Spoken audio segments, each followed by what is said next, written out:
وہ قبرستان ہے جہاں پر 70 صحابہ جو احد کے میدان میں شہید ہوئے تھے ان کی قبریں ساری کی ساری یہاں پر ہیں. اور وہ سامنے آپ کو احد کا ایک چھوٹا پہاڑ نظر آ رہا ہے. مقام احد ہے اور چاروں طرف سے جالیاں لگی ہوئی ہیں. اسی کے اندر ٹوٹل 70 صحابی رسول ہیں. یہ اسلام کی دوسری بڑی جنگ ہے جو کہ جنگ بدر کا بدلہ لینے کے لیے اسلام کی دوسری جنگ کو مدینہ کے اندر رکھا گیا تھا. مدینہ کے اندر دو جنگیں، ایک غزوہ احد اور ایک غزوہ خندق ہے. احد تیسری بڑی جنگ ہے، خندق تیسری بڑی جنگ ہے اور احد اسلام کی دوسری بڑی جنگ ہے. اور جنگ بدر ہے جو اسلام کی پہلی جنگ ہے، وہ مدینے سے باہر مدینہ پاک سے 170 کلومیٹر کے فاصلے پر لڑی گئی تھی. سب سے پہلا تو سوال یہ کہ جس جنگ میں آقا خود شامل ہوتے اس جنگ میں شکست نہیں ہو سکتی. یاد رکھیے گا، جب اللہ کے نبی بدر میں دعا کر سکتے ہیں، آسمانوں سے فرشتے آ سکتے تو اللہ کے نبی احد پہ بھی کر سکتے تھے. یہ اللہ کی رضا کے بالکل عین مطابق تھا. احد کے میدان پر صرف اس شہداء کے میدان پر 2 قبر مبارک جن کی نشانی موجود ہے. 2 قبر مبارک بار ہمارے بالکل سامنے، چاروں طرف سے کالے پتھر لگائے گئے اور 2 قبر مبارک ہمارے سامنے. ایسے 2 قبر مبارک ہیں، ایک ہمارے بالکل سامنے اور ایک آگے کی طرف ہے. جو پہلی والی قبر مبارک ہے وہ آقا صلی اللہ علیہ وسلم کے پیارے چچا سیدنا امیر حمزہ رضی اللہ تعالیٰ عنہ کی قبر مبارک ہے. ان کے قدمین پر جو آگے قبر مبارک ہے، قبر مبارک ایک ہے لیکن آگے صحابی رسول 2 آرام فرما ہے، حضرت مصعب بن عمیر اور حضرت عبداللہ ابن جاش رضی اللہ تعالیٰ عنہ. حضرت مصعب بن عمیر وہ صحابی رسول ہے جن کی صورت مبارک آقا صلی اللہ علیہ وسلم سے ہو بہو ملتی تھی. اسلام کی دوسری جنگ میں آ کر شہید ہوئے. مکے کے بہت بڑے تاجر تھے، اتنے امیر تھے کہ زندگی میں جو ایک مرتبہ لباس کپڑا پہن لیتے تھے دوبارہ زندگی میں کبھی نہیں پہنا تھا. ان وقتوں میں 300 دینار کا یہ کپڑا پہنتے تھے. اور جب اسلام کی دوسری جنگ میں آ کر شہید ہوئے نا، توڑنے کے لیے ایک چادر آئی جس کا ٹکڑا بھی کم پڑ گیا تھا. ان کا سر مبارک ڈھانپا جاتا تھا، ان کے پاؤں مبارک ننگے ہو جاتے تھے، ان کے پاؤں مبارک ڈھانپے جاتے تھے، ان کا سر مبارک ننگا ہو جاتا تھا. تو اللہ کے نبی فرماتے کہ حضرت مصعب بن عمیر رضی اللہ تعالیٰ عنہ کے سر کو ڈھانپ دیا جائے، پاؤں مبارک کے اوپر درختوں کے پتے رکھے گئے تھے. اتنی عالی شان خوشبو لگاتے تھے کہ جب مکے کی گلیوں میں سے گزرتے تھے تو گھر کے اندر رہنے والوں کو یہ علم ہو جاتا تھا کہ حضرت مصعب بن عمیر رضی اللہ تعالیٰ عنہ گزر کر جا چکے ہیں. انہی کی قبر مبارک کے اندر دوسرے صحابی رسول ہیں حضرت عبداللہ ابن جاش، جو کہ آپ صلی اللہ علیہ وآلہ وسلم کے پھوپھی ذات بھائی ہیں، جو اسلام کی دوسری جنگ میں شہید ہوئے. انہی 2 قبر مبارک کی نشانی موجود ہے. اس کے بعد ہمارے بالکل بائیں ہاتھ لیفٹ ہینڈ کی جانب یہ دیوار اٹھی ہوئی ہے، ایک بہت بڑا لحد بنا ہوا ہے جس کے اندر 67 صحابی رسول ہیں جن کی اجتماعی قبر ایک ہی ساتھ آرام فرما ہے.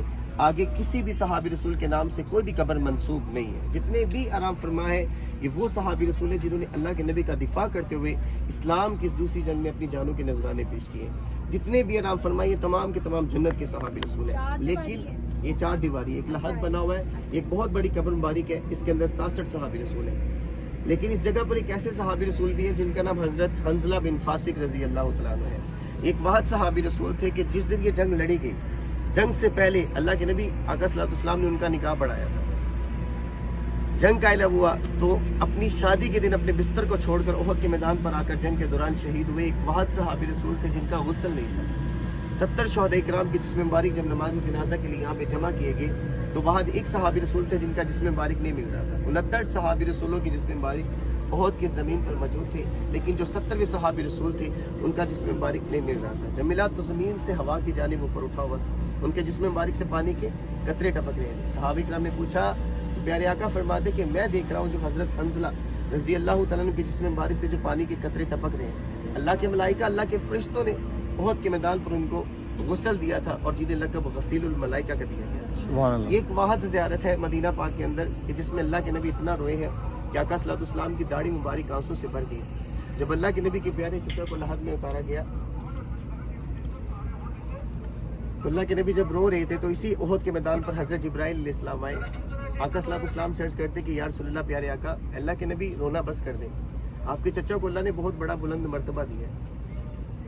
جب لحد میں اتارا گیا تو اللہ نے عرش پہ لکھا تھا اسد اللہ و اسد رسول اللہ، کہ سیدنا امیر حمزہ یہ اللہ کی بھی شعر ہے اور اللہ کے رسول کی بھی شعر ہے. میں کتنا سا گائیڈ بس گائیڈ کرتا ہوں. میری 8 سالہ زندگی مدینہ کے اندر گزر کے صرف گائیڈ کرتے ہوئے. میری گاڑی میں حافظ بھی بیٹھے، عالم بھی بیٹھے، مفتی بھی بیٹھے. جب کبھی ان کو اللہ نے مدینے میں بلایا ہے نا تو یاد رکھیے گا سب سے پہلا سلام انہیں سیدنا امیر حمزہ رضی اللہ تعالیٰ عنہ کے در پر عرض کر کے حاضری دے کر دوبارہ سے روزہ رسول کی زیارت کی کہ یا رسول اللہ، آپ کے چچا کی سفارش لے کر آئے. جب اللہ کے نبی کو اللہ کے پیاروں کا واسطہ دے دیں گے تو آپ مدینہ پاک سے خالی نہیں جائیں گے. اللہ کے نبی کے پیارے چچا کو بڑی بے رحمی اور بڑی بے دردی سے احد کے میدان پر شہید کیا گیا تھا. ایک ہندہ نامی عورت تھی حضرت ہندہ رضی اللہ تعالیٰ عنہ، یہ ابو سفیان کی بیوی تھی.